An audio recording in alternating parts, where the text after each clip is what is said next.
띠르릉 안녕하십니까. 지금 수도권에 또 비가 갑자기 저녁부터 내리고 있어요. 많이 좀 내리는 것 같은데 자 다들 우산 챙기시고요. 진실 추적자 사건 반장 시작합니다. 어제 서울 마포구 창전동의 한 아파트에서 자 저렇게 좀 화재가 났습니다. 이 불로 60대 어머니와 20대 아들이 숨졌고 주민 13명이 다쳤는데요. 방 안에서 충전 중이던 탈착식 전동 스쿠터 배터리가 폭발하면서 생긴 불이었습니다. 조심 또 조심, 가급적 충전은 밖에서 하라고 하시더라고요. 자, 오늘 출연자 소개해 올리죠. 자, 김하은 아나운서, 양지열 변호사, 박상희 한국열린사이버대 교수, 손수호 변호사 나오셨습니다. 안녕하세요. 안녕하세요. 자, 사진 보여주시죠. 보디캠에 찍힌 건데요. 택시기사님이 운전 중에 사건 반장 틀어놓고 있네요. 저도 사반 보지만 운전 중엔 운전만 집중하신 손민우님. 젊은 친구가 신발까지 신은 채 발을 올렸는데 저놈의 족족. 자, 내려 빨리 하신 문경욱님. 서울 1호선입니다. 어떤 여자분이 캔맥주에 빨대 꽂아놓고 마시면서 가고 있어요. 지하철에서 저러면 안 됩니다 하신 양계원님. 자, 다대포 생태공원에서 찍은 날개를 활짝 편 새 모양의 구름입니다. 정말 똑같지 않나요 하신. 신기합니다. 김미라님. 자, 얼마 전 사반에서 한강 괴생물체 방송한 거 봤습니다. 아무래도 수달이 아닌가 싶어요. 반포 한강공원 쪽에서 여러 마리가 저렇게 무리지어서 다니네요 하신 유승한님. 모두 사랑합니다. 자, 재미는 물론 의리로 함께하는 아싸사반 뉴스 750. 대한민국과 전 세계 동포 가족 여러분의 시선을 모아서 출발합니다.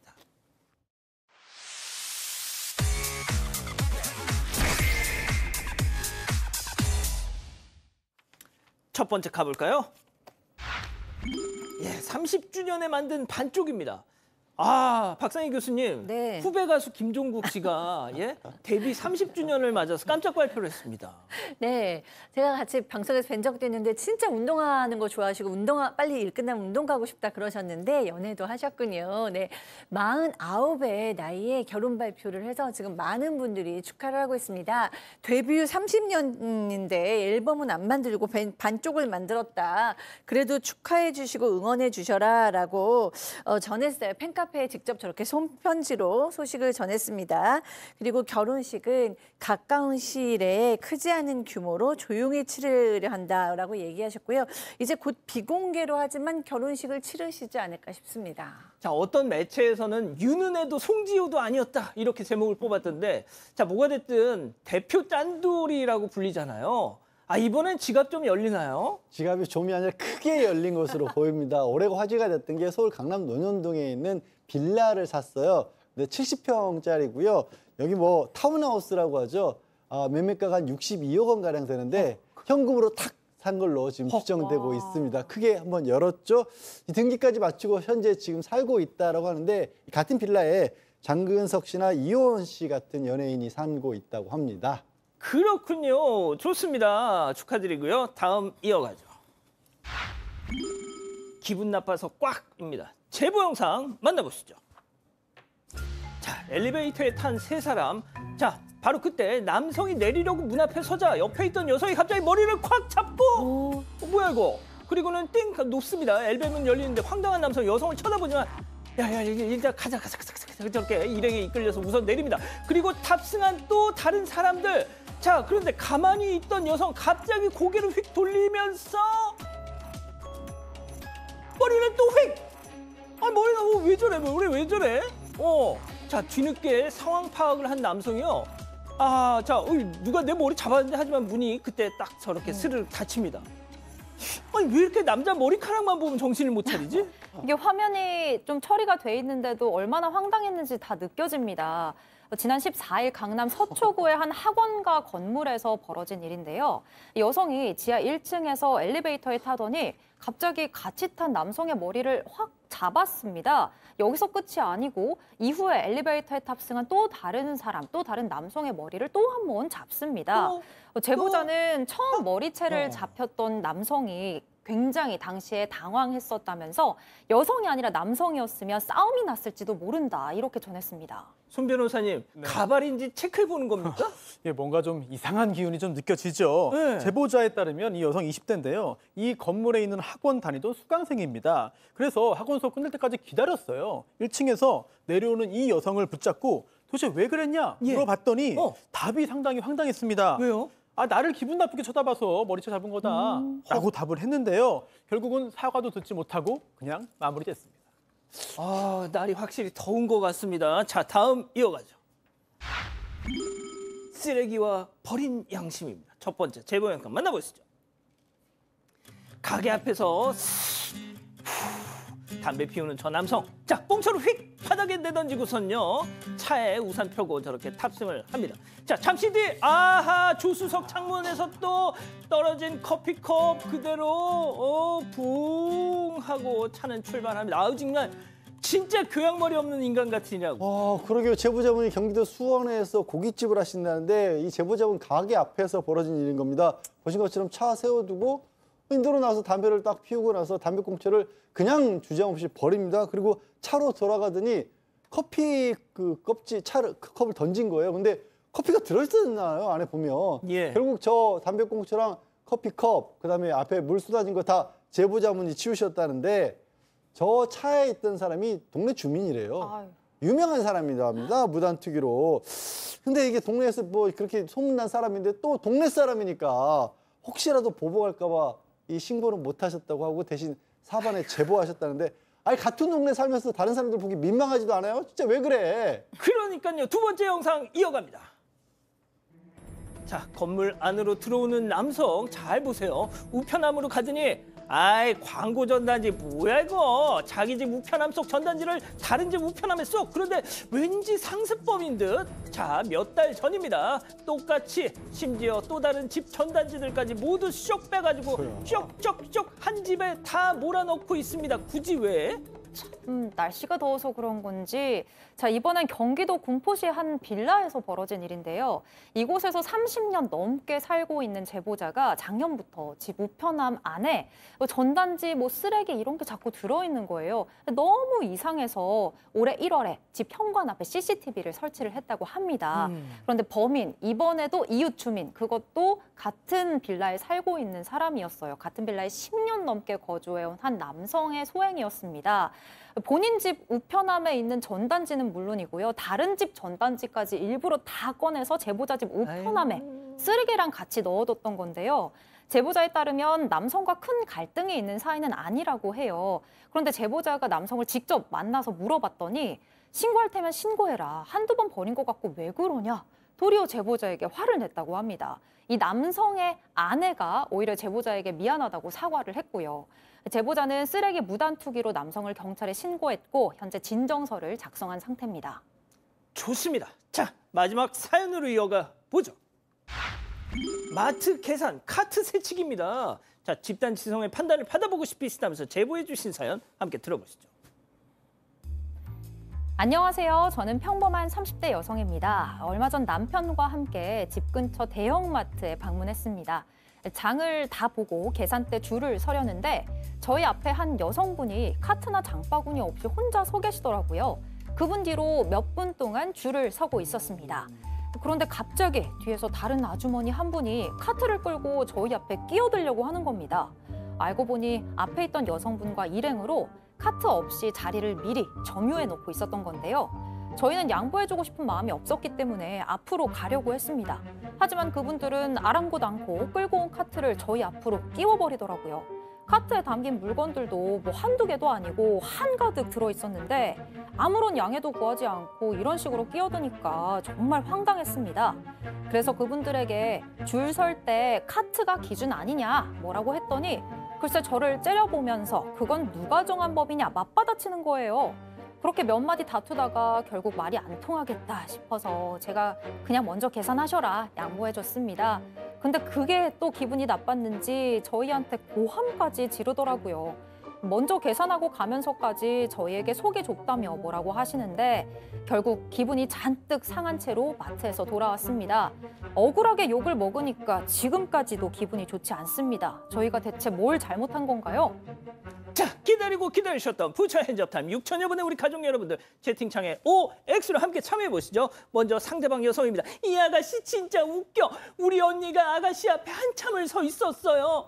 그 좋아하는 쇼핑도 안 하고 오자마자 계산대 앞에 서 있었구만. 그 노력은 어떻게 보상할 건데. 그리고 뭐 마트에선 카트가 기준이야? 사람 기준. 아니 다른 사람들은 가만히 있는데 왜 젊은 아가씨만 혼자 난리야 동그라미. 자, 다음 사연자입니다. 어머 그러셨구나. 언니가 그 좋아하는 쇼핑도 안 하면서 자리를 지키셨구나. 그래서 뭘 어쩌라고. 우리가 그걸 왜 알아줘야 되는데요. 그냥 같이 오붓하게 쇼핑하시지 그러셨어. 그리고 아줌마 다른 사람들의 침묵은 침묵을 마음대로 해석하지 마세요. 속으로 다 욕하고 있어. 마트에선 카트 기준 X.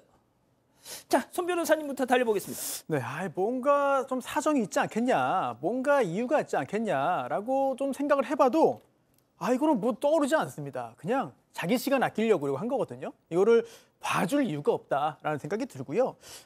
특히 그냥 사람만 줄 서 있으면은 뭐 양해를 구하고 한두 명 중에 같이 일행 오는 것까지는 좀 뭐 서로 융통성 있게 할 수 있겠어요. 근데 이거는 카트잖아요. 그렇다면 기준이 카트다. 잘못한 거, 제보자는 잘못한 거 하나도 없다라는 생각이 듭니다. 아, 기준이 카트다, 교수님.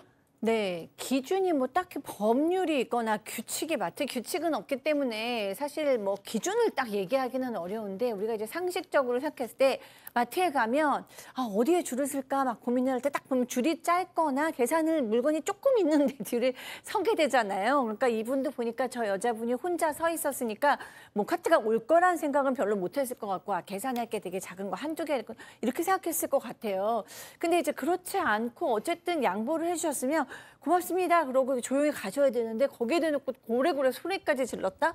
그러니까 오늘 제보하신 분은 너무 화날 수밖에 없는 상황 같습니다. 양 변호사님, 그런데 구내식당 같은 데 가면 줄 서 있다가 사람들을 이렇게 일로 와 하면서 그때는 그냥 넘어가잖아요. 그러니까 그때는 이제 큰 일 정도가 아니고 몇 사람 정도가 들어갈 때도 있기도 하고요. 그리고 저도 여러 가지 생각을 해보니까 저분들이 바빴나 근데 짐이 많은 거니까 바쁘지도 않고요.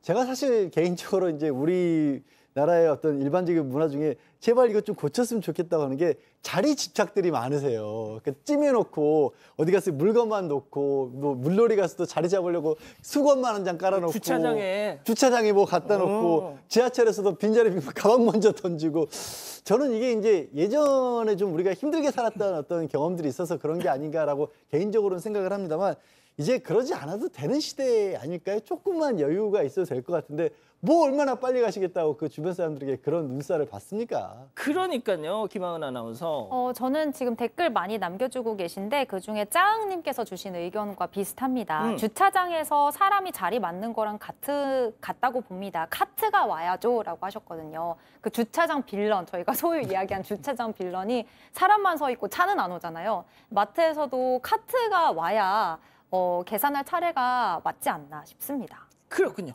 우리 가족 여러분들 의견도 전해주신 거죠? 네, 거의 대부분 이렇게 말씀을 해주셨어요. 그중에 전혜원님께서는 약간 양앵커의 그 음성이 지원이 돼요. 아줌마, 마트에 전세 내셨어요? 어디서 동네 양아치 짓을 해? 그리고 속이 좁은 건 제보자가 아니야, 당신들이야. 자, 제보 메일, 제보 카톡. 당황스럽네요. 자, 잠시 후 돌아옵니다. 채널 고정, 리모컨 돈터치. 예. 당신의 취향, 원료는 알고 드십니까? 말라센시스, 식약처에 등재된 진짜 취향. 정관장이 찾은 진짜 취향. 기다림, 정관장. 내가 너 안 굶겨. 밥값은 해야지. 잘 먹고 잘 살아. 지금 밥이 넘어가. 먹는데 진심인 나라의 패스트푸드. 기대 이상일 수밖에. 한국인의 패스트푸드를 세계인의 베스트푸드로. 롯데리아. 시간을 채우는 특별한 힘. 고운진의 독자적 핵심 성분으로 느슨해진 피부 조직을 탄탄하게. 이노크림. 타임리스 뷰티. 고운진. A great night's sleep. Night after night after night. That is the difference. The difference is temper.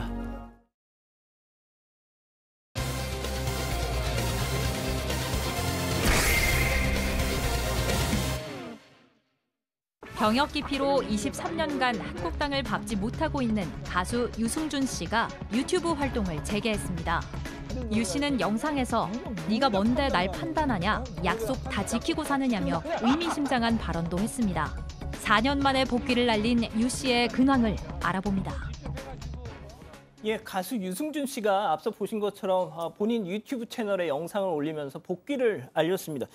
처음으로 이제 아내와 내 자녀들의 모습까지 다 공개했더라고요. 네, 맞습니다. 바로 어제입니다. 가수 유승준 씨가 본인의 유튜브 채널을 통해서 근황을 알렸습니다. 1997년에 가수로 데뷔를 한 후에 다양한 히트곡으로 큰 인기를 누렸던 유승준 씨죠. 그러다가 2001년 말 신체 검사에서 공익근무 요원 판정을 받고 입대를 앞두고 있었는데요. 입대 3개월 전에 공연을 이유로 미국으로 출국해서는 시민권 취득 절차를 밟고 대한민국 국적을 포기해버렸습니다. 이후 병무청의 요청으로 입국을 금지당했고 23년째 한국 땅을 밟지 못하고 있는데요. 유 씨는 영상을 통해서 앞으로 유튜브를 통해서 삶의 작은 부분들을 여러분과 함께 나누고 또 소통하려고 한다고 밝혔습니다. 또 미국 생활 근황과 함께 아내와 두 아들, 쌍둥이 딸의 일상을 처음으로 공개하기도 했습니다. 자, 이게 3분 55초짜리 영상이었는데요. 곳곳에 의미심장한 발언들이 많이 눈에 띄더라고요. 체크포인트 짚어보죠. 네가 뭔데 판단을 해? 영상으로 직접 만나보시죠. 하물며 네가 나를 모르는데 남들 너를 알겠느냐? 네가 뭔데 판단을 하냐고 지금. 니네들 한 약속 다 지키고 사냐? 솔직히 뭐 저도 약속을 뭐 다 지키고 살진 않지만 예. 병역 의무는 지켰거든요. 그러니까 이게 좀 맥락이 참 애매합니다. 무슨 얘기인지 잘 모르긴 한데 들으신 것처럼 네가 나를 모르는데 남들 뭐를 어떻게 알겠느냐, 네가 뭔데 판단하냐. 예전 뭐 노래 가사에서 좀 따온 것 같기도 하고 젓가락질로 이렇게 삿대질도 하고 맥락은 알 수가 없는데 아마도 지금도 이제 곱지 않은 시선으로 보는 사람들이 많으니까 거기에 대해서 이제 대꾸를 한 것 같고요. 그러면서 덧붙인 게 당신들은 뭐 약속 다 지키고 사냐라고 그렇게 얘기를 한 겁니다. 그런데 여기에 대한 댓글이 당신이 어긴 건 약속이 아니라 법이다. 그것도 병역법이다. 국방은 약속이 아니라 의무다. 이런 식으로 지금 댓글 대부분 한 4,000개 가량이 달렸다는데 아이고야. 부정적인 댓글이 전반적이라고 합니다. 그 혹시 가족들 영상 공개한 거 보여주실 수 있어요? 예. 자, 교수님. 네. 그러니까 미국에서도 지금 네. 가족들 영상이 나가는데 아들이 큰아들이 되게 잘생겼어요. 아빠 닮아서. 네. 예. 네, 저도 봤습니다. 영상 봤는데 사실 가족 모습은 보기 좋더라고요. 아들들도 너무 잘생겼고 쌍둥이 어린애들도 딸들도 있던데 얘네도 너무 귀엽더라고요. 귀여워요. 그리고 부부 사이도 굉장히 좋아 보였고 그래도 타지에서 저렇게 가족을 이루고 오랫동안 산 거는 가장으로서는 정말 열심히 살았나 보다라는 생각이 들었어요. 예. 근데 이제 그럼에도 불구하고 너무 또 논란이 될 만한 얘기들을 좀 했고 뭐 다들 약속을 지키고 사냐 뭐 이런 얘기를 했고 그다음에 유승민에 대한 그 부정적인 그 냉담한 반응과 부정적인 유승준. 네, 유승준 씨에 대한 그 어떻게 좀 사라지진 않을 것 같습니다. 왜냐하면은 대부분이 다 부정적인 댓글이에요. 도대체 거기서도 그렇게 잘 살면 계속해서 거기에 있지 왜 우리나라에 들어오려고 하냐. 그다음에 아이들을 내세워서 이미지 세탁을 하려는 것이냐. 뭐 이런 댓글까지 있었어요. 그래서 대중들의 마음은 돌아서지 않을 것 같고요. 본인이 이렇게 또 이런 노력을 하는 이유를 또 물어보니까 아무것도 없이 시작해서 여기까지 왔다. 지금까지 버텨온 것도 사실 기적 같은 것이다라고 얘기했는데 이렇게 끝내기에는 이루지 못한 꿈과 열정이 있다. 꿈꾸는 것이 포기가 안 된다. 인생이 너무 짧다. 이렇게 대답했습니다. 얼마 전 8.15 사면 있었잖아요. 그때 맞춰서 유승준 씨 팬들이 무슨 성명서를 냈었어요. 그렇습니다. 지난 9일이었죠. 한 커뮤니티에 글이 올라왔습니다. 유승준을 사랑하는 팬 일동이라는 제목의 성명서였는데요. 내용이 이래요. 그동안 두 차례나 대법원 판결까지 받았는데 다 이겼다. 소송에서 이겼고 그럼에도 입국을 하지 못하도록 하는 거는 형평의 원칙에 위반하고 또한 법치주의에도 반한다. 그러니 한국에 들어올 수 있게 재검토해달라 라면서 대통령에게 호소한다는 내용의 글을 올렸는데요. 그런데 그 후에 또 약간의 반전이 있었습니다. 왜냐하면 며칠 뒤에 유 씨가 입장을 밝혔어요. 그러면서 아니 공식 팬클럽에 물어봤더니 이거 자기들 입장도 아니라고 하더라. 나는 서면을 한 적 없고 그 성명서가 어디서 나온 건지도 모르겠다. 그러면서 나 한국 들어와서 돈 벌 생각도 없는데 난 그저 명예회복을 위해서 들어가고 싶은 거다. 내가 잘 알지도 못하는 이런 상황에서 이런 이슈에 엮이는 게 매우 유감스럽다라면서 불편한 심기를 드러냈습니다. 얼마 전 이재명 대통령이 2015년 성남시장 재임 시절에 유승준 씨한테 올렸던 그 글이 또 화제가 됐잖아요. 조국을 버린 자 이제 와서 무슨 할 말이 있나 뭐 이런 내용. 자, 아무튼 이게 갑자기 유승준 씨가 이러는 것이 조만간 있을 행정소송을 염두에 둔 거 아니냐 뭐 이런 얘기도 있더라고요. 네, 행정소송 결과가 28일 날 나온다라고 합니다. 28일. 세 번째 행정소송인 거고요. 사실 저 사면 얘기는 앞뒤가 안 맞는 게 형사처벌을 받은 게 아니기 때문에 그렇죠. 사면 대상 자체가 애초에 아니고 소송이 좀 복잡했어요. 사실 두 번째 소송에서는 2023년에 대법원에서도 이거 지금 비자 발급 거부한 거 잘못이다 취소하라고 했는데 그러면 왜 못 들어오고 있냐라면 이후에 2024년에 LA 총영사관에서 다시 비자를 거부했습니다. 그러니까 2023년에 승소를 했을 때는 대법원이 보니까 처음에 이 유승진에 대해서 입국 거부 처분을 한 게 이제는 효과가 없다라고 했는데 2024년에는 뭘 얘기하냐면 새로운 사유를 들어서 여전히 유승준은 들어오면 문제가 될 것 같다라고 LA 영사관에서 거부를 한 겁니다. 거기에 대해서 유승준 씨는 이거 왜 평등 원칙에도 위반되는 거 아니냐라면서 다른 축구 선수의 사례를 언급하기도 했는데 LA 총영사관 측에서는 그 사건과 좀 사안이 다르다라고 그렇게 지금 맞받고 있는 상태고 결론은 아직 안 나온 거죠.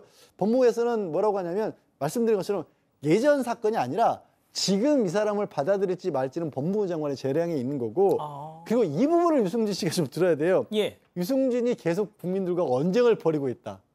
그러니까 지금 들어오면 사회적 혼란을 일으킬 수 있다. 그러니까 예전에 잘못한 것 때문에 못 들어온 게 아니라 지금 저런 것 때문에 법무부에서 막고 있는 거예요. 저렇게 만드는 게 도움이 안 돼요, 지금은. 예.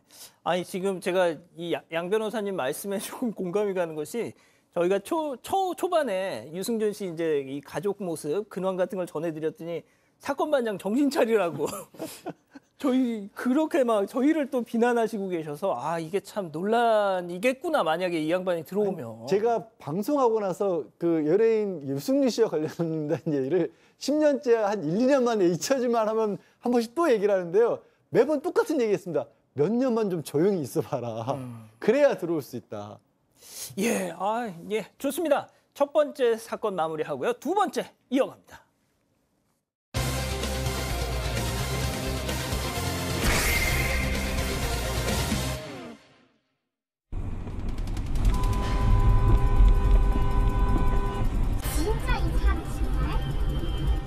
경기도 용인시의 한 도로입니다. 한 차량이 좌회전 차선에서 방향지시등도 켜지 않고 갑자기 끼어듭니다. 제보자는 이 차량을 교통법규 위반으로 안전신문고에 신고했는데요. 그런데 그 후로 한 남성이 나타나면서 제보자 가족이 매일 극심한 불안과 두려움에 떨고 있다고 합니다. 대체 무슨 일이 벌어진 걸까요? 자, 3주 전입니다. 영상 속에 등장한 그 끼어들기 운전자를 제보자께서 신고를 하셨어요. 자, 그러면서 교통법규 위반으로 신고를 했는데 그때부터 지금 이 일이 시작됐다는 거죠. 그러니까 제보자 아내분이 지난달 24일 날 용인시에서 저녁 무렵이었습니다. 한 도로에서 갑작스럽게 비보호 우회전하면서 끼어든 겁니다. 놀라가지고 경적을 빵 눌렸다라는 거예요. 근데 경적을 울렸더니 그다음에 갑자기 급브레이크를 밟으면서 일종의 뭐 보복이라고 봐야겠죠. 그 다음에 방향지시도 안 켜고 또 끼어들고 정지선 위반도 하고 횡단보도에서 정지선 위반도 하고 이래서 안전신문고에 신고를 하셨답니다. 그리고 신고를 하고 나서 지금 그 차에 대해서 과태료 부과했습니다라는 안내서를 받았고 정지선에서 사지 않았다는 부분은 이 접수 중이다, 처리 중이다 이런 상황을 통보를 받았다고 합니다. 자, 과태료 4만 원이 저 하얀색 차량에 부과가 됐습니다. 자, 그런데 사흘 전 제보자께서 내 차를 타려고 딱 갔는데 어라? 타이어가 뭔가 좀 이상하네? 변호사님? 네. 가족들하고 차에 타려고 또 봤는데 좀 이상한 거예요. 타이어를 봤더니 뒷바퀴 옆면에 이제 구멍이 나 있었습니다. 네, 지금 화면에 나오고 있죠. 구멍이 나 있었고 또 타이어 바람까지 빠졌어요. 그래서 이걸 봤더니 물론 자연적으로 이런 일이 생기거나 또는 사고가 있는 경우도 있지만 이건 그렇지 않았습니다. 날카로운 물체에 의해서 이제 훼손된 것으로 보였는데 이게 도대체 무슨 일이냐? 일단 수리해야 되니까 일단 그 수리기사를 불러서 이제 봤는데요. 그런데 이 수리기사 전문가잖아요. 딱 보더니 아 이거 사고가 아니다. 이거 누가 일부러 한 거다라고 언급을 하면서 아 이거 그냥 잠깐 떼우는 걸로 이 부분 수리로 될 게 아니라 또 타이어 전체 다 갈아야겠는데요? 라는 입장을 밝혔네요. 자, 차량 이 수리기사와 누군가 고의로 타이어를 훼손한 것 같아요. 깜짝 놀라셨어요. 바로 CCTV를 돌려봤죠. 자, 그런데 충격적인 장면이 포착됐습니다. 체크포인트 짚어보죠. 그때 그 남자, 제보자 얘기 들어보시죠. 그 사람이 어떤 식으로 저희를 찾아낸 건지는 모르겠지만 그날 전날 9시쯤에 그 해당 차량이 이렇게 저희 집을 지나가는 걸 제가 CCTV로 봤었어요. 그리고 나서 이제 새벽 4시에 이제 범행을 하러 온 거죠. 이제 보면은 처음에 이제 그 차량을 훼손하기 전에도 옆쪽에 약간 숨어 있다가 와가지고 도구가 뭔지 모르겠는데 그냥 칼은 아닌 것 같고요. 뭔가를 갖고 와서 몇 번 쑤시고 가는데 갈 때도 이제 가다가 갑자기 90도로 확 꺾어요. 그러니까 그 CCTV 그 뭔가 그 반경 안에 안 들어가려고. 그러니까 이제 그런 거 보면 참 무섭다는 생각이 들어가지고. 자, 일단 제보자 주장입니다만 저 CCTV 영상을 보면 그 갑자기 끼어 들어왔던 그 흰색 제네시스 GV80 그거 맞아요, 차량이. 네, 맞습니다. 자, CCTV 영상을 확인했더니 14일 밤 9시 51분쯤 끼어들기를 했던 차와 같은 모델, 네, 흰색, 같은 색깔 차량이 제보자 단독주택 앞에 놓인 차 옆으로 천천히 지나가는 모습이 저렇게 찍혔고 그 후 20초 정도가 지나서 이 같은 차량이 제보자 차량 옆도 지나갔다고 합니다.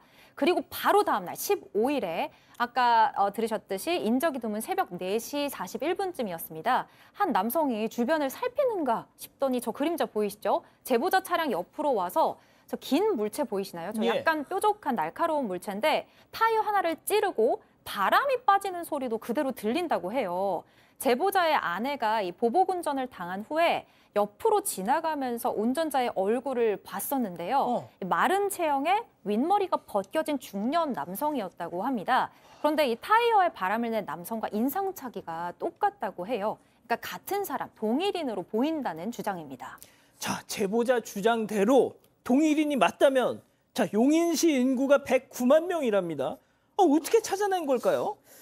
네, 그러니까 이제 이렇게 의아할 수밖에 없어요. 지금 제보자께서 생각하신 거는 지난 1일에 교통법규 위반한 운전자에게 과태료가 부과됐다라는 답변을 받았는데 당연히 저 운전자도 뭐 그걸 알게 됐을 거고 그래서 과태료를 냈을 거 아니에요? 그러니까 이제 너무 화가 나서 누가 신고했는지가 궁금해서 블랙박스를 봤을 것 같다. 그러니까 블랙박스를 봤으니까 딱 그 신고한 그 사건이 있었을 때쯤 이제 차가 뭔가라고 봤을 것 같고 이 제보하신 분의 차가 좀 외제차인데 색깔도 있는 차라서 좀 이제 눈에 띄는 차래요. 그래서 아마 내 차가 특이하니까 이거 이 사람이 알아낸 것 같은데 그렇지만 그렇다고 해서 사는 집까지 알아낼 수가 없잖아요. 그러니까요. 사는 집은 어떻게 알아냈는지 모르겠다. 그리고 상식적인 사람이 아닌 것 같아서 두렵다라고 얘기하셨습니다. 아니 지자체에서 알려줬을 리는 만무하고요. 그럼 큰일이죠. 개인정보보호법 정말 정면으로 위반인 거고 저도 정말 이해가 안 가는 게 제보자분이 아파트도 아니고 단독주택에 사신다는 거예요. 그럼 정확하게 집주소를 알고 찾아왔다라는 거거든요. 일단 특수재물손괴가 맞긴 해 보이는데 문제는 그 과정에서 그러니까 제보자의 집 주소를 알아내는 과정에서 어떤 불법은 없었는지도 좀 추가로 밝혀봐야 될 상황이고 제보자분 지금 되게 두려우시다라는 당연하죠. 거예요. 다 알고 있고 그리고 새벽 시간대에 찾아와서 저렇게까지 행동할 정도면 이게 뭔가 보통 사람 아니잖아요. 그러니까 더 무섭잖아요. 그런 상황에서 사실 정치선 위반 신고한 건 또 취하를 하셨다고 하는데 그게 문제가 아닌 상황인 것 같거든요. 재물손괴에서 끝난 게 다행이라는 생각이 들 정도고 하지만 기왕에 신고를 했으니까 누군지 오히려 명확하게 밝히는 부분이 그러니까 어떻게 보면 이제 앞으로의 안전을 위해서도 낫지 않을까. 경찰에서도 좀 적극적으로 수사를 해줬으면 좋겠습니다. 자, 손 변호사님은 좀 어떻게 해서 알아냈을 거라고 좀 짐작하십니까? 워낙에 비상식적인 일이고 그리고 또 지금 화면으로 확인되는 그런 장면들도 굉장히 좀 상식적이지 않은 상황인데 그러다 보니까 애초에 처음부터 좀 좀 들키지 않고 몰래 따라온 거 아니냐. 저도 그 생각, 미행을 했을 것 같다는 생각이 들어요. 아니, 뭐 평범한 사람이면은 어떤 다른 방법을 통해서 알아냈겠지라고 생각하지만 지금 저런 행동을 할 정도면은 끝까지 따라와가지고 몰래 지켜보고 있다가 장소를 확인하고 저런 행동을 하고 돌아갈 가능성도 배제할 수 없어 맞아요. 보이거든요. 만약 그런 일이 실제로 벌어졌다면 이건 정말 더 무서운 일이죠. 이야, 참 별일이 다 있습니다. 자, 두 번째 사건 정리하고요. 세 번째 이어갑니다.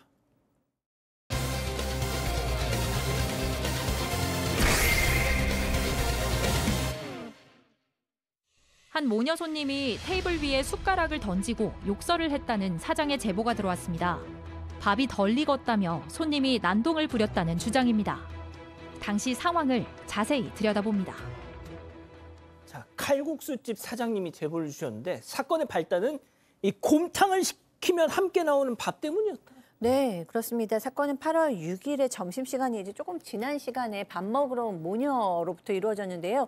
이 모녀가 닭칼국수와 곰탕을 주문했어요. 그래서 이제 뭐 곰탕하고 그 곰탕에 나오는 밥하고 칼국수를 갖다 줬습니다. 근데 이제 밥 뚜껑을 열어놓고 밥을 먹은 게 아니고 칼국수를 먼저 먹었대요. 그러고 나서 이제 조금 있다가 밥을 먹었는데 밥을 먹자마자 직원을 부르더니 밥이 말랐다 그러면서 이제 뭐 좀 화를 내는 거예요. 그래서 이 직원이 생각하실 때는 여기가 에어컨이 바로 가장 세게 나오는 자리라서 한 몇 분 밥 뚜껑을 열어놓으면 좀 마를 수가 있기 때문에 어쨌든 뭐 바꿔줘야겠다 생각하고 죄송하다 그러고 이제 밥을 바꿔줬대요. 바꿔가지고 이제 다시 또 테이블에 갖다 줬습니다. 그러고 나서 시간이 조금 또 지났어요. 근데 어머니가 이 밥을 조금 먹더니 딸 앞으로 그 밥을 밀었대요. 그리고 딸도 밥을 먹어보더니 그다음 곰탕에 말았대요. 그럼 이제 본격적으로 잘 먹겠다는 얘기잖아요. 근데 곰탕에다 말더니 다시 또 직원을 불러서 반말로 이번에도 밥이 덜 익었다면서 곰탕도 바꿔오라고 그렇게 소리를 질렀다고 합니다. 자, 사장님이 진짜 꾹꾹 눌렀을 게 그려집니다. 요청대로 이 밥을 넣은 곰탕을 다시 끓여서 테이블에 가져다 줬죠. 자, 그런데 그 이후 사달이 났습니다. 체크포인트 짚어보죠. 숟가락 팍! 사장님 얘기 들어보시죠.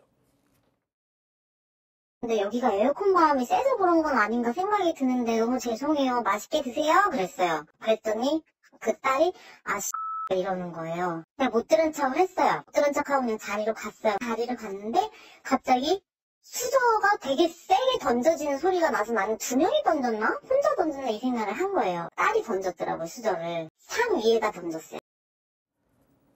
저게 저렇게까지 해야 될 일입니까? 그러게 말입니다. 일단 이 손님에게 제공되는 밥을 살펴보면 이제 매일 아침, 점심 이렇게 밥을 하신다고 하는데 당일 점심 시간에만 100그릇 넘게 팔았지만 아무도 컴플레인을 불평을 제기한 사람이 없었다고 합니다. 그러니까 업소용 밥 보온기에 있는 밥들도 뚜껑을 다 열어서 상태를 살펴봤지만 아무런 문제가 없었다고 하고요. 하지만 그래도 이제 문제가 없지만 꼭 참고 밥을 만 곰탕 뚝배기를 다시 끓여서 가져다 준 건데 주면서 또 다른 밥은 이상이 없습니다. 에어컨 바람이 세서 밥이 좀 마른 것 같은데 죄송합니다. 맛있게 드세요. 라고 인사까지 했는데 딸 손님이 갑자기 그 심한 숫자 욕을 했던 겁니다. 이 사장이 또 한 번 쿡 참고 이제 자리를 떠났는데 딸 손님이 이번에는 테이블 위로 숟가락을 던지는 소리가 들렸다고 합니다. 사장의 주장에 따르면 욕설을 하고 수저까지 던지는 모습에 이 테이블로 가서 식사하는데 많이 불편하시면 환불을 해드리겠다. 환불 받으시고 가시는 건 어떨까요? 이렇게 말씀을 드렸다고 해요. 그런데도 딸 손님은 무슨 대응이 있다위야 그냥 죄송하다고만 해. 라면서 요구를 했고요. 욕설을 하신 거냐고 물었더니 그쪽 보고 안 했어 사과나 해 이런 식으로 응대를 했다고 합니다. 예, 사장님이 그래서 환불해드리겠습니다 딱 하셨대요. 자, 그런데 그 환불 과정도 순탄치가 않았대요. 네, 일단 모녀잖아요. 한 사람은 곰탕, 한 사람은 칼국수였고 곰탕을 가지고 그 사달이 났던 거 아니겠습니까? 그래서 사장님이 지금 칼국수는 드셨으니까 곰탕값만 환불해 드리겠다라고 그렇게 얘기를 한 겁니다. 그랬더니 또 이 어머니 쪽이 테이블로 가가지고 갑자기 그 칼국수 그릇 들고 가서 들이밀면서 자 봐라 이게 그대로 다 남겼다. 근데 야, 안 먹었잖아. 예, 4분의 1 정도만 남겨 다 먹었다라는 거예요. 사장님에 따르면. 그러면서 이제 계속 모녀가 막 삿대질하고 막 난리를 치니까 사장님이 안 먹었어. 예, 가까이 좀 마세요. 제 몸에 손대지 마세요. 그랬는데도 계속 막 전부 다 환불해 막 그러면서 소리 지르고 욕하고 막 난리를 친 겁니다. 칼국수도 곰탕도 다 환불해 줘. 막 하니까 결국 사장님은 예, 알았어. 다 환불해 드릴게요. 하셨어요. 자, 그런데 이 모녀 손님 마지막 순간까지 그냥 가지 않았답니다. 사장님 얘기 들어보시죠. 당장 환불 다 하라고 막 둘이 난리를 치는 거예요. 그래서 환불해줄 테니까 나가세요. 그래서 전체 취소를 했어요. 전체 취소를 하고 영수증을 딱 들고 있는데 확 낚아채요. 난 카페에 다 올릴 거야 너. 막 이러더라고요. 이제 옆에 사장도 나왔어요. 소리 듣고. 소리가 들려서 나간 거죠. 사장님이 경찰을 이제 부르겠다, 영업방해죄로 부르겠다고 하시니까 그때부터 이제 그 모녀분들이 좀 이제 부랴부랴 좀 도망가려고 하는 그런 느낌을 제가 많이 받았거든요. 이 전가의 보도, 맘카페. 그렇습니다. 그러니까 이 맘카페가 정말 특히 일부 이런 분들 때문에 괜히 욕을 먹습니다. 그러게 말입니다. 지금 이 사장의 이야기에 따르면은요. 전체 환불을 해준 거잖아요. 결국은 해줄 의무가 없어 보이지만 다 해줬어요. 그런데 여기서 끝난 게 아닙니다. 그 후에 또 이 영수증 관련해 가지고 또 문제가 생긴 거예요. 이게 비슷한 사건이 사건 반장에도 계속해서 소개가 되고 있습니다. 왜냐하면 취소했으면은 그 다음에 그냥 가면 되잖아요. 하지만 그 영수증이 필요한 거 아니냐라고 생각이 드는데 그 이유가 있습니다. 이거 가지고 맘카페에 올리면 굉장히 큰 보복 수단이 됩니다. 협박 수단이 됩니다. 왜냐하면 정말 그 가게에 가서 내가 구매를 했다. 그런데 내가 정말 겪어보니까 뭐 이러이러하게 뭐 안 좋은 일이 있었다라고 얘기를 하기 위해서는 영수증이 필요한 거예요. 그러다 보니까 이거를 챙겨간 것 같은데 그뿐만 아니라 문 앞에서 또 욕설을 또 합니다. 반말도 하고요. 그래서 경찰에 신고하겠다고 말을 했어요. 예. 더 이상 참을 수가 없는 거죠. 예. 그러다 보니까 그 후에 이제 딸 손님이 나는 경찰 볼 일 없다. 엄마 그냥 가자라고 말을 했고요. 또 신고를 했다고 말을 하니까 뭐 싫은데 뭐 이렇게 말을 하면서 빠른 걸음으로 떠났는데 당시에 워낙에 이게 시끌시끌하다 보니까 옆 가게, 이웃 가게 사장도 이 상황을 목격을 했습니다. 그러면서 이제 그 이웃 가게 사장에 따르면 경찰을 부르겠다고 하니까 이제 부랴부랴 도망치는 것처럼 떠났다. 이런 이야기를 했습니다. 자, 일단 뭐 사장님 측의 주장입니다만 양 변호사님, 일단 이 영상만으로도 조금 느껴집니다. 아니 사업하시고 장사하시는 분이 어지간하면 참고 넘기지. 별 손님 다 있을 거 아니에요. 하지만 이건 좀 너무 심했고 참고 넘어갈 수도 없었고 또 다른 가게 사장님한테까지 이런 일을 반복할 것 같다 싶어서 경찰에 신고를 했다는 거고요. 이 사장님 말씀에 더 신빙성이 가는 게 오죽했으면 안에 있던 다른 손님하고 그다음에 인근 가게 사장님도 그 모녀가 와가지고 소리 지르고 욕설하고 하는 거 우리도 다 들었다라는 식으로 진술서 써줬다는 겁니다. 손님을 힘내시라고 사장님 격려까지 했다라고 하세요. 그러니까 아마 사장님 말씀이 좀 맞는 것 같고요. 글쎄요, 지금 경찰에서 영업방해 혐의로 이렇게 신고를 받아서 수사를 하고 있고요. 그것도 카드 결제했다네요. 아이고야. 금방 나옵니다. 왜 그러셨어요? 그 칼국수 곰탕 그 19,000원 가지고 결국 경찰 수사받고 벌금 내고 이게 뭐 하는 창피입니까? 아이고, 저렇게 하실 거였으면 차라리 현금 내고 가시지. 아이고 참. 자, 세 번째 사건 정리하고요. 별별 상담소 이어갑니다.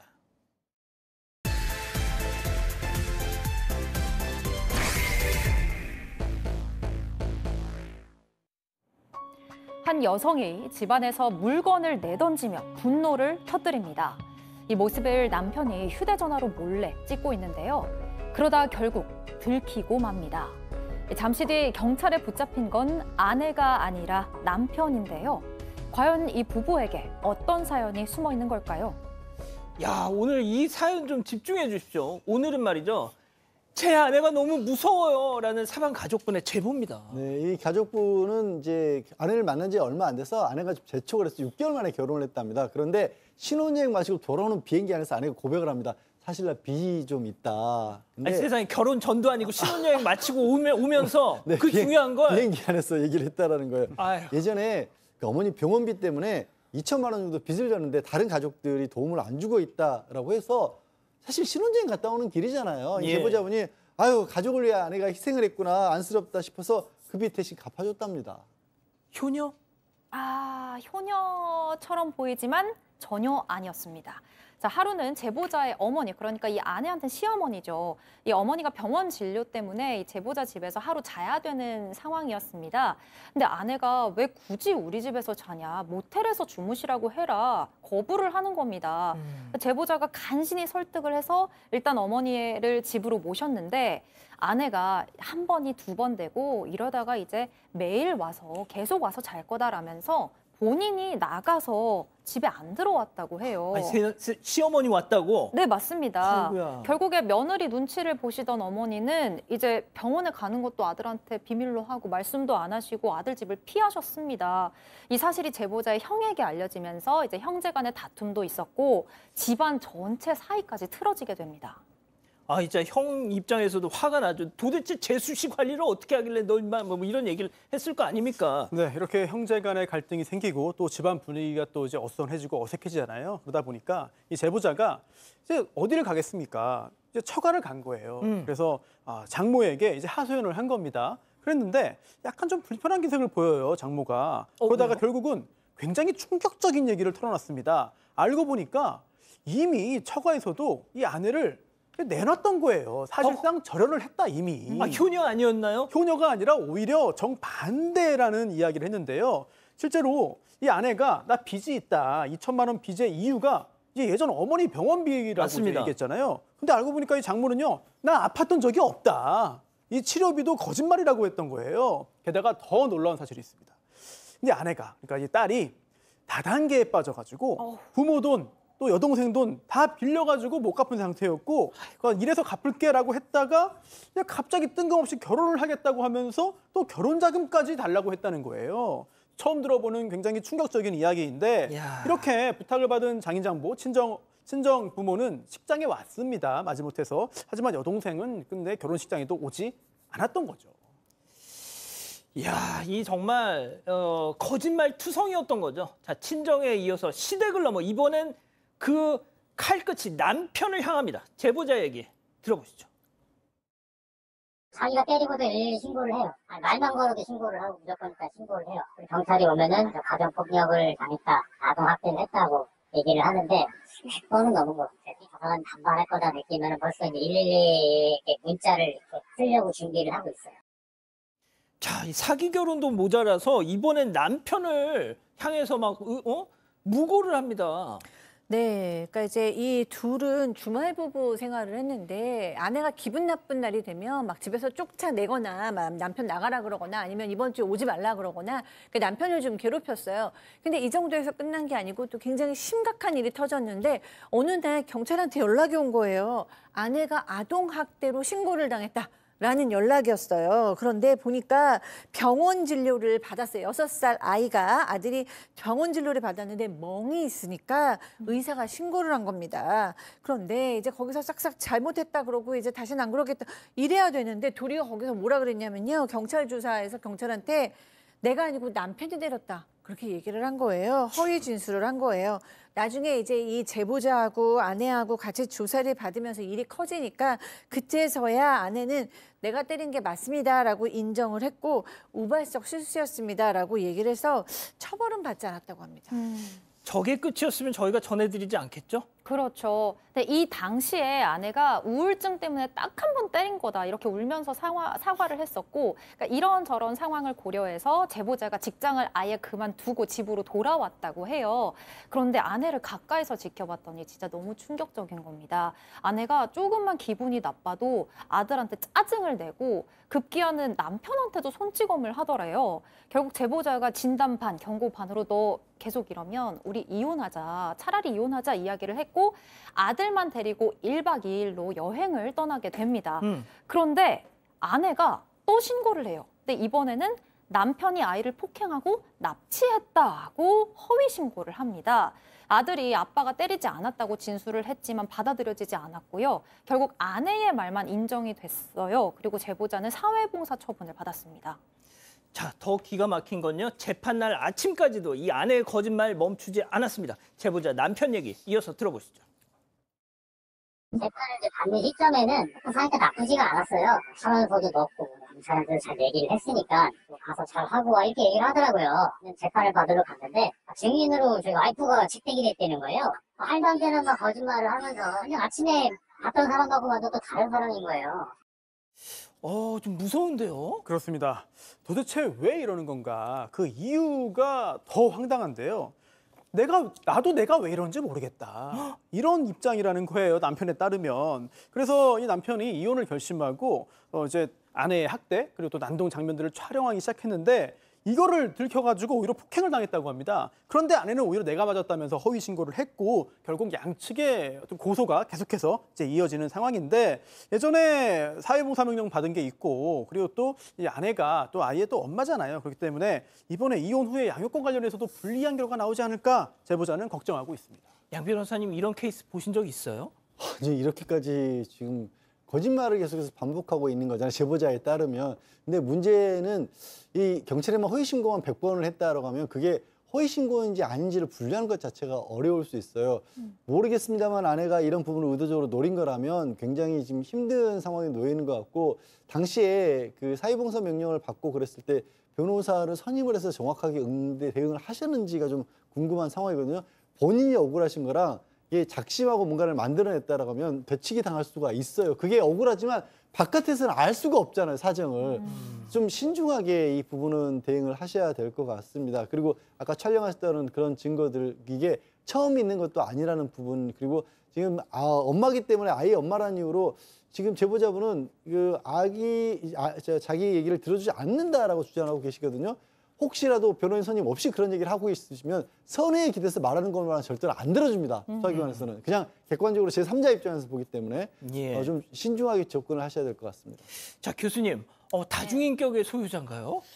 다중인격이라고 함부로 얘기할 수는 없지만 굉장히 좀 혼란스러운 상황은 맞는 것 같습니다. 모두와 인간관계를 제대로 맺지 못하고요. 거짓말도 너무 많고 또 아동 학대도 있고 또 남편을 100회 이상 허위 신고하는 굉장히 좀 어려움에 빠져 있는 것 같아요.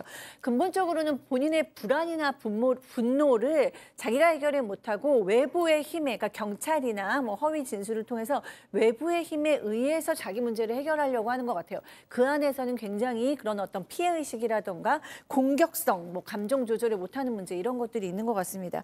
일단 가장 중요한 건 아동학대를 못하게 아동과 좀 분리를 해야 하고 그다음에 이제 치료를 받던가 뭔가 하여튼 해결을 가야 될 것 같고요. 이 상태에서 진전이나 해결이 되지 않으면 같이 지내시는 게 쉽지 않겠죠.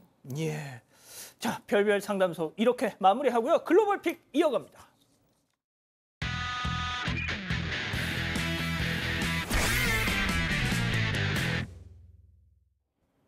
코끼리 한 마리가 갑자기 차 앞을 지나가더니 큰 울음소리를 내면서 힘차게 달립니다.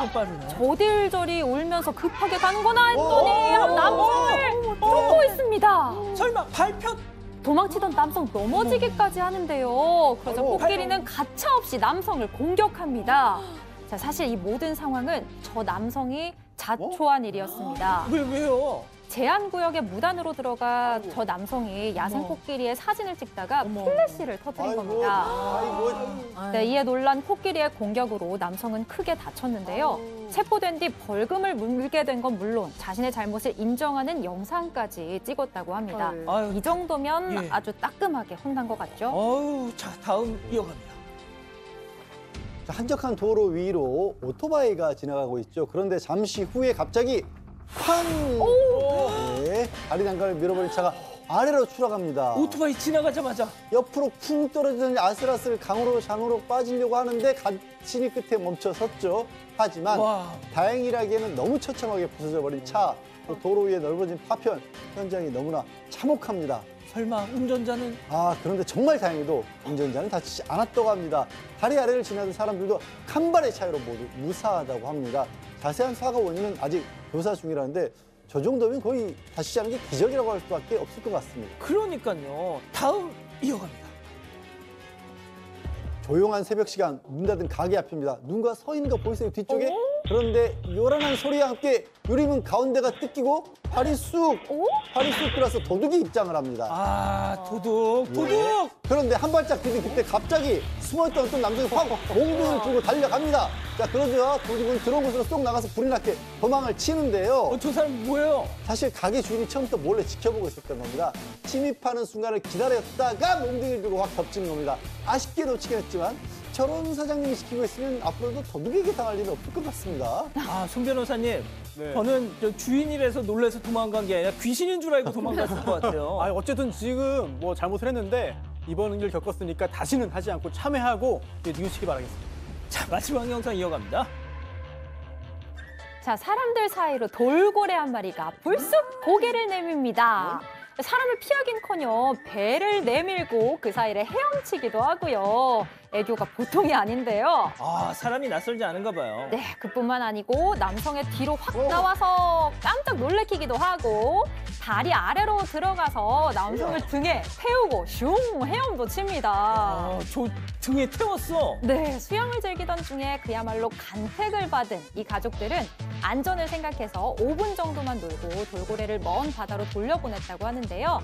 돌고래가 원체 호기심도 많고 사람들한테 친밀하긴 하대요. 하지만 전문가들은 모두의 안전을 위해서 적정 거리를 유지하라고 당부했습니다. 자, 교수님 짧게 한 말씀. 돌고래는 강아지처럼 귀엽네요. 저도 만나보고 싶습니다. 그러니까요. 예. 사랑하는 사건반장 가족 여러분, 시원한 밤 보내시고요. 저희는 내일도 4반 750 저녁 7시 50분에 다시 옵니다. 안녕히 계십시오.